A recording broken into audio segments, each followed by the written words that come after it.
नमस्ते। शायद सोच रहे होंगे कि ये आवाज किसकी है। ये आवाज इन पन्नों में बसी है। चलिए आज उन पन्नों को पलटते हैं जिन्होंने हमारे इस महान राष्ट्र को आकार दिया है। नमस्ते भारतवासियों, मेरी आवाज इन पन्नों में लिखी स्याही है। मैं भारतीय संविधान हूं। हाँ, वही किताब जो आपके अधिकारों की रक्षा करती है और आपके कर्तव्यों की याद दिलाती है। आज मैं अपनी खामोशी तोड़ रहा हूं आपको अपनी कहानी सुनाने के लिए। मुझे सिर्फ कागज और स्याही का एक पुलिंदा मत समझिएगा। मैं एक जीता जागता वादा हूं, आपका मार्गदर्शक, आपके अधिकारों का कवच और आपके कर्तव्यों की आवाज। मेरी कहानी भारत की आजादी की लौ में लिखी गई है। मेरी जड़ें उस दौर में हैं जब भारत की आत्मा गुलामी की जंजीरों में जकड़ी थी। ब्रिटिश राज था, लेकिन हर दिल में एक ही आग जल रही थी, आजादी की आग। और आप जानते हैं, उसी आग से मेरे जन्म की चिंगारी निकली। देखिए, मेरे आने से पहले कानून तो थे, पर वो एक विदेशी ताकत ने हम पर थोपे थे। वो हमारी उम्मीदों, हमारी जरूरतों को नहीं दर्शाते थे। तो आज़ादी की लड़ाई सिर्फ जमीन की लड़ाई नहीं थी, ये आत्मसम्मान की लड़ाई थी। एक ऐसे राष्ट्र के सपने की लड़ाई जहां कानून भारतीयों के लिए, भारतीयों द्वारा ही बनाए जाएं, और हर एक विरोध के साथ मेरी नींव का एक एक पत्थर रखा जा रहा था। मुझे किसी एक इंसान ने नहीं बनाया। मेरा जन्म इस राष्ट्र की कलेक्टिव विजडम यानी सामूहिक बुद्धिमत्ता का नतीजा था। मुझे गढ़ने के लिए इस देश के सबसे बेहतरीन दिमाग एक साथ आए। हर किसी ने अपनी समझ और दूरदर्शिता का एक धागा दिया, जिससे भारत के भविष्य का ताना बाना बुना गया। तो हुआ यूं कि 1946 में एक सभा बनी, संविधान सभा। इसमें पूरे भारत से चुने हुए प्रतिनिधि थे और उनका एक ही सबसे बड़ा मकसद था, एक आज़ाद भारत के लिए मुझे तैयार करना, मुझे बनाना। 9 दिसंबर 1946 ये वो तारीख थी जब इतिहास ने एक नया मोड़ लिया। संविधान सभा की पहली बैठक हुई और फिर आज़ादी मिलने के बस कुछ ही दिन बाद 29 अगस्त 1947 को मेरी रूपरेखा तैयार करने के लिए मसौदा समिति, जिसे ड्राफ्टिंग कमेटी भी कहते हैं, बनाई गई। उस सभा में कौन नहीं था? देश के कोने कोने से आए बड़े बड़े नेता, जवाहरलाल नेहरू, सरदार वल्लभ भाई पटेल, डॉक्टर राजेंद्र प्रसाद जैसी महान हस्तियां, और मेरे पिता, मेरे निर्माता डॉक्टर भीमराव रामजी अंबेडकर।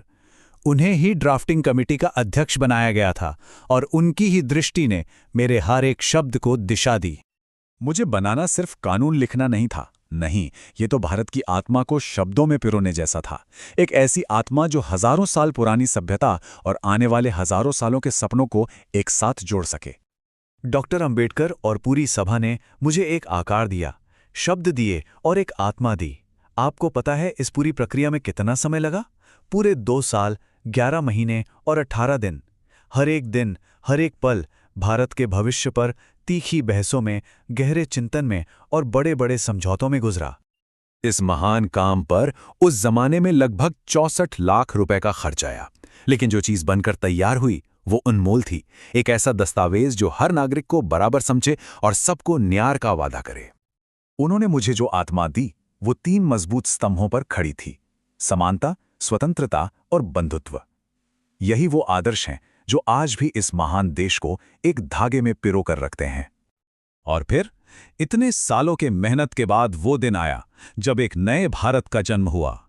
एक संप्रभु, समाजवादी, धर्मनिरपेक्ष, लोकतांत्रिक गणराज्य का जन्म। 26 नवंबर 1949। इस दिन मैं पूरी तरह से तैयार था और संविधान सभा ने मुझे अपना लिया। मेरा हर एक पन्ना, हर एक शब्द हम भारत के लोगों को समर्पित कर दिया गया। उस दिन डॉक्टर अंबेडकर ने एक बहुत गहरी बात कही थी।